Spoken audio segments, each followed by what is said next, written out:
Rachel Zegler is at it again. I really do believe that. There's something wrong with her. She's disturbed, she's unhappy. I have learned the hard way that we have to be fearless and loud in order to be heard, and to prepare for the backlash that occasionally comes with that outspokenness. The reality is she's just not stable. Like the majority of people in Hollywood, they're just not stable beings. I think people will just do anything to not acknowledge that respect is earned and not just given to you in life. Vanished. Not from the playbill, not from the dressing room, but from every critical crosshair that had been peppering Rachel Zegler for 14 relentless days. And the consequence is a pressure cooker scandal now hissing loud enough to drown out the overture. I am flooded with like a flurry of different emotions, and I can't figure out what's real and what's not. Within an hour, theater Twitter detonated. Memes of redline spreadsheets ricocheting across timelines, while fandom sleuths crowed, "Pay to praise confirmed," screenshots, stamps, whispers, each ping a fresh symbol crash. By midnight, the uproar had morphed into a tidal wave of think pieces predicting lawsuits, refunds, and maybe even a quiet removal of the show's glittering star.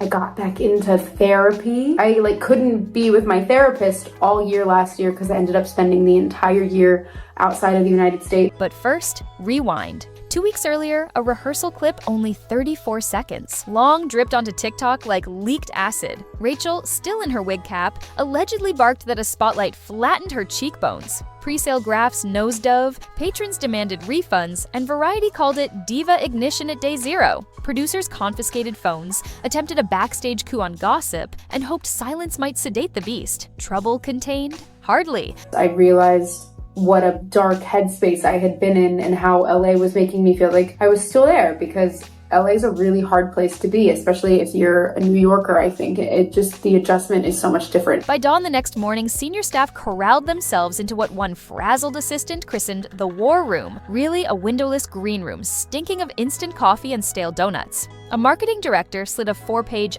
document across a laminate table. Line items shimmered. Coverage fee £10,000. Bonus positivity deliverables £5,000. Publication deadline Friday midnight. Critics might call it industry standard. Defenders might mutter necessary PR. But one costume stitcher swears the air felt like theater warfare had just begun. Josh and I have been operating and living together, and not to sound codependent, but I miss him. You know what, I resent that. I resent the fact that I felt the need to say that. Whenever I talk about, I've been away from Josh for 4 days now, and I miss him. Obviously, he's the best. 48 hours later, a symphony of praise erupted on Rotten Tomatoes. Critics, once lukewarm, now trumpeted Rachel as the second coming of Lupone. Coincidence? Cosmic realignment? Or covert cash? Credible fact. 9 new 5-star reviews. Emotional fallout. Panic ignites the fanbase like kerosene on velvet seats. Critics tout redemption, supporters boast growth, and one weary usher sighs. It's all just smoke and sequins. You seem to be dominating the world of musicals. You're doing Evita in London, right?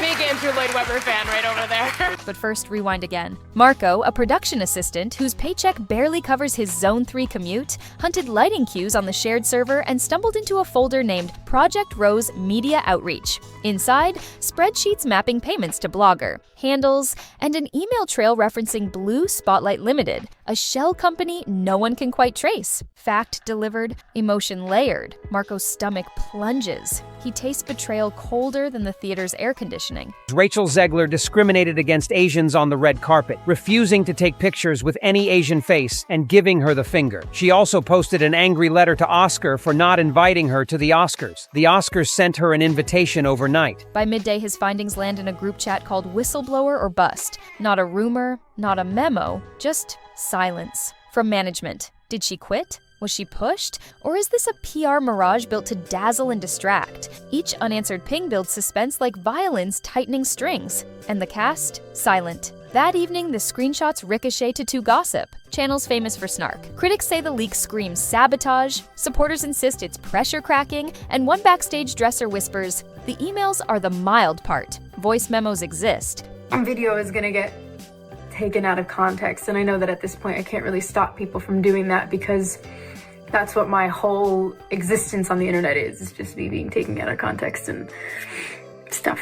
12 hours later, legal counsel fires off digital takedowns. Verifiable fact, DMCA. Strikes logged. Emotional surge. Fan outrage flares brighter. Mirrors flooding with re-uploads and conspiracy hashtags. Theater warfare upgrades to full-scale timeline blitz. Percussion paragraph, lawyers growl. 72 hours after leak time, Blue Spotlight Limited's website dissolves into a single pixelated under-maintenance banner. Critics howl cover up, defenders cite routine redesign, and an insider snickers that the hosting bill probably never got paid. War room vocabulary turns savage. Cover up, spin cycle, backstage mutiny. Your family's like a bunch of like crazy Disney people, Yeah, they right? are, Including yeah. your dad? Yes, my mom and dad's wedding song was A Whole New World from Aladdin. Wow. 4 days in, ticket sales rebound, but only because rubberneckers crave chaos. Lobby chatter crackles with smartphone reporters hunting meltdowns. Is the revival suddenly brilliant? Or are audiences buying popcorn to witness a living cover-up? Rhetorical, of course. 1 week later, Variety publishes a tidy denial. Sources. Close to production refute improper payments. Fact. Statement issued. Emotion. It lands colder than a prop dagger. And trust fractures further. Critics defend integrity, brandishing decades of bylines. Defenders accuse haters of jealousy. One electrician mutters that if bribes flowed, nobody wired him a quid. What is it like for you now having all of this? I think it's a lot of pressure, right? It's definitely a lot of pressure, but I surround very good people who keep me grounded and try to just stay as true to myself as I possibly can. Then Marco unleashes part 2. 35 megabytes of raw receipts, wire confirmations, standing ovation choreography notes, and a clause threatening 20,000-pound penalties for backstage chatter zipline into a podcast host's inbox. Shock morphs into fury. Theater. Twitter erupts like a fireworks depot. Did she quit? Was she pushed? Or did the podcast just pour gasoline onto a bonfire of velvet and feathers? TikTok. By sunrise, lawyers knock on Marco's flat door. Critics say his career combusted. Defenders crown him a hero. One costumer whispers he is already boarding a budget flight to Madrid. The plot twists faster than Rachel's final pirouette. Fun, huh? It's gonna be the best time. It's my West End debut. I'm so excited. You've done a lot of Broadway. Yeah, I did Shakespeare for 20 weeks. I'm coming off of that right now. 20 weeks of Shakespeare. It's a lot. 2 days later, producers schedule a press conference, only to cancel 8 minutes before go time. Not a postponement, not a reschedule, just vanish. Empty lectern, flashing bulbs, no answers, and viewers? They sprint to YouTube for updates. By the 10th day, equity inspectors sniff around payroll records, hunting financial oddities. One veteran critic groans this has become theater's Watergate. Supporters sneer that auditing is standard. Backstage whispers predict at least 3 resignations before opening night confetti even flutters. Zegler has been labeled a PR nightmare, and we can see why. The Walt Disney Company seems to be trying to keep her totally hidden, as we haven't seen any interviews regarding Snow White since the controversy surfaced. Of course, people now are just waiting for her next slip-up. What other outrageous thing will she say? But I have a suspicion that Zegler is getting some serious brainwashing media training, so she can keep saying the same things. Last night, seconds before midnight, a fresh document leaked. A quiet removal contingency authorizing an understudy takeover if hostility undermines net profit margin. Critics crow the clock is ticking. Defenders roar defamation. The ensemble rehearses alternate, bows behind closed curtains. War room tension throttles applause rehearsals. Rhetorical barrage. Will investors sue? Will Rachel sue back? Or will a third whistleblower nuke the entire revival before the house lights fade and the cast? Silent still. By dawn today, fan forums track seat maps, noting empty rows where sold-out banners once flashed. Occupancy sliding from 90% to 64% in 48 hours. Feeling dread dripping down like slow stage fog. Critics predict a financial cliff. Defenders blame bots. One fly operator says ropes pop less under lighter audiences.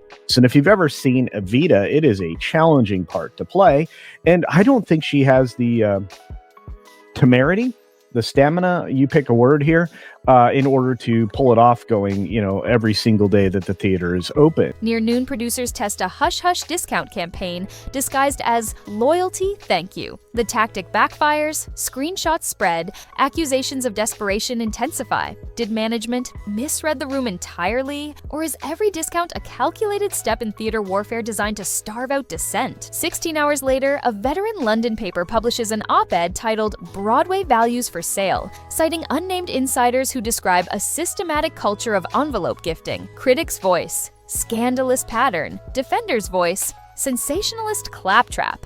Insider whisper, cash may be the least of it. Future awards could be in play. Rewind one more time. In the first week of rehearsals, Rachel reportedly delivered a private pep talk, promising the ensemble the revival would rewrite West End history. Now history seems intent on rewriting her. Will the promised rewrite be a triumphant legend? Or a cautionary footnote buried under fines, refunds, and forensic accountants? Fast forward to this evening. Producer inboxes ping with a cease and desist draft allegedly aimed at that very podcast host. Legal saber rattling or blank threat? We may find out at dawn. Percussion hit, inbox pings. The hourglass keeps dripping. Next up, Equity's Grievance Committee meets in 48 hours. Blue Spotlight's bank statements may enter discovery within the week, and investors whisper about invoking a breach clause that could yank the revival faster than a trapdoor. Critics anticipate fireworks. Defenders brace for fatigue. An exhausted dresser just wants her paycheck clear of scandal. Clock escalates once more. If auditors confirm even one transfer, producers face potential fraud inquiries by month end.